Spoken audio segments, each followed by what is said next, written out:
We're talking about imposter syndrome. Welcome back to Sales Operations for Small Businesses. Or the imposter phenomenon, which I think is what it was originally called. A lot of people are affected by it. I have been affected by it a lot. It's gotten easier over time, thank goodness. That's one of the messages that I'm looking to bring to you today. But I'm sharing it because it doesn't miss people who work in sales operations. There's no magic spell. People who don't work in sales ops, when they see sales ops do their magic, it can seem like magic, and it can seem like all of these professionals have everything working fabulously. And that isn't always the case. No one does. No one does. And I have somebody who I mentored for a while. They're doing well now. They're in RevOps specifically right now, but they're doing well. And she had some experience with it because she was new, but she didn't necessarily grow up in sales ops, how a lot of people do. So, and ended up just being dragged in to do some of the data for a long time. She like rose quite fast, let's say. And so she didn't feel like as if she had a lot of the history to be able to support her findings of this is what I think we should do, despite the fact that she has such a good brain. She knows what she's doing, but because people then take your answers and they run with it, or if they don't run with it and they're questioning it, you get that fear of, oh, I might be wrong. We all might be wrong on lots of things. What I'm here to share is that it's about your logic. It's about the logic that you're using to make decisions on certain things. If you're doing some calculations and you need math, make sure your math is correct, clearly. But the imposter syndrome affects everyone. It does affect me. I've been in this game now for a long time. I didn't even know it was called sales operations for the majority of time that I've been doing it. I didn't even know. I thought it was just some weird bit in between sales and operations and project management / delivery that I happen to be very interested in and had an eye for being able to fix because I'm really efficient. I love efficiency. And so I just thought it was my thing. I didn't know it was a thing. And I was doing all of the things anyway. I was sorting out the funnels and looking at the leads and training people in how to actually work with the rest of the business, training the salespeople. I was doing all of the things without knowing it was sales ops. And yet I still had imposter syndrome. You'd think once I realized that, oh, this is sales ops and I've been doing it the whole time. Oh, great, I know what I'm doing. No, that's not what happened. So it doesn't matter what stage you're at, you can still be affected by it. And so the story I want to share with you is where she's in a new company now. And lots of people, it's a young company. There's, I think, roughly 70 people. And because she wasn't there before, clearly, everybody was just taking bits of sales ops and doing them. So lots of people were involved. And lots of people still are involved. And lots of people have loads of ideas of how to fix the things that they built before when they didn't have a strategy, but it's now causing problems. So they're fixing individual things and not looking at the bigger picture. And what's really interesting is that was one of the things that she used to struggle with, in that she kept looking at the really, really fine detail, trying not to make a mistake, but kept looking at the really, really fine detail and missing the bigger picture of what's the actual question that we've got that we need to answer? What do we actually need to deal with? Because if any of the changes that you're making fix the tiny issue over here, that's good.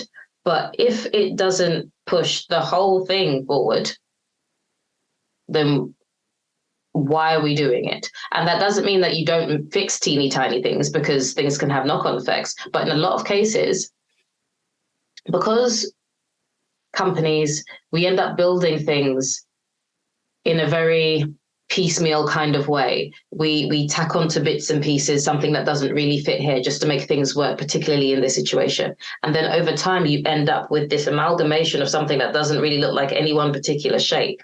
And then so if you just tweak this bit over here, you might not need to, because it might not exist once you've cleaned everything else up. It might not be as important as it looks. It just seems to be something that's not working with this dodgy machine over here, if that makes sense. And so she was sharing that story with me because she just found it really interesting that she's now going to have to be the person in the room that says, let's slow down and look at the strategy of where we want to go, because all of this does need to be cleaned up. But what does need to be cleaned up versus what needs to just be thrown away. And so it's just been really interesting for her to see that turnaround. So with imposter syndrome, it's easy to feel like as if you don't know what you're doing. I can promise you, if you're in sales ops, if you've been drawn into it because you are particularly good at project management or analytics, or you were the person who knew about data, but you were in sales, because that's pretty much those things. That's how it happens. You probably know more. By probably, I mean very, very strong probably. You probably know much more about sales ops than anybody else in your company, particularly in a small organization. The owners and the head of sales and whatever, they would have been reading all of the books, and they're online and they are learning because it's a new company. They are learning, but they're learning about sales. They're not learning about sales ops. There's a difference.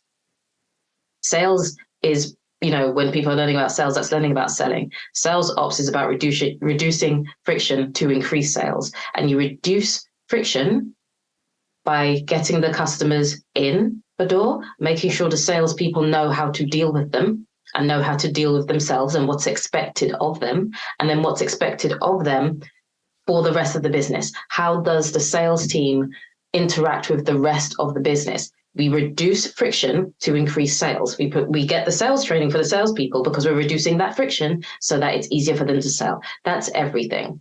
That is everything. There's lots of different explanations, but the one that I found the easiest to remember: reduce friction to increase sales. Because if you forget about the reducing friction part, all you're doing is building with a new shiny object and building and building and building, and they won't necessarily they won't connect. And it's hard. So I do feel for you if you're experiencing it. It does come and go. But due to the ways of the world, we do feel these things every now and again. I think it's really good to have, I have a little good box, I call it. It's a folder that I keep on my Outlook that I store emails in that are particularly